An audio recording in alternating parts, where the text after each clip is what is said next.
Isang mabilisang vlog na naman to mga kachekwa. Nandito nga pala kami ni Mami Daisy at Lee Siblings sa Boracay. Gusto namin i-share sa inyo kung saan kami nag-stay dito. Pag-book kami in advance 1 month before through Agoda for 3 days and 2 nights para makakuha tayo ng discount. Located nga pala ang hotel na to sa may Station 3. Nandito tayo sa Paradise Garden at dito tayo mag-check-in kasama ang buong pamilya.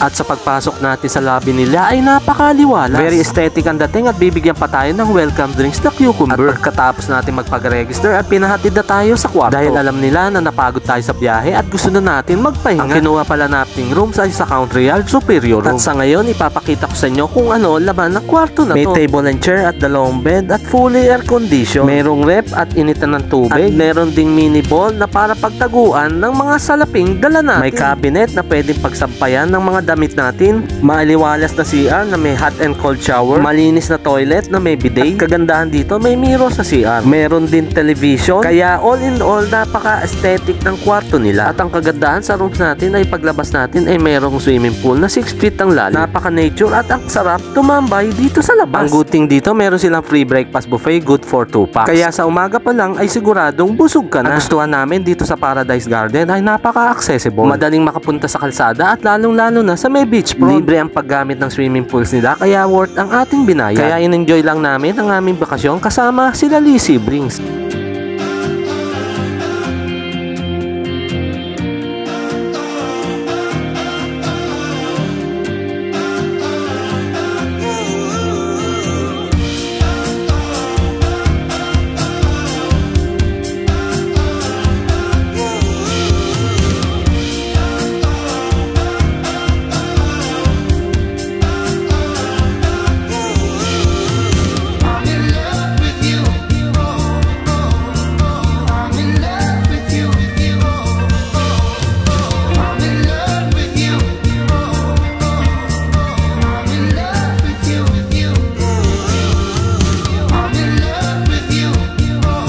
Maraming salamat mga kachekwa at kita-kita ulit tayo sa mga susunod naming vlog.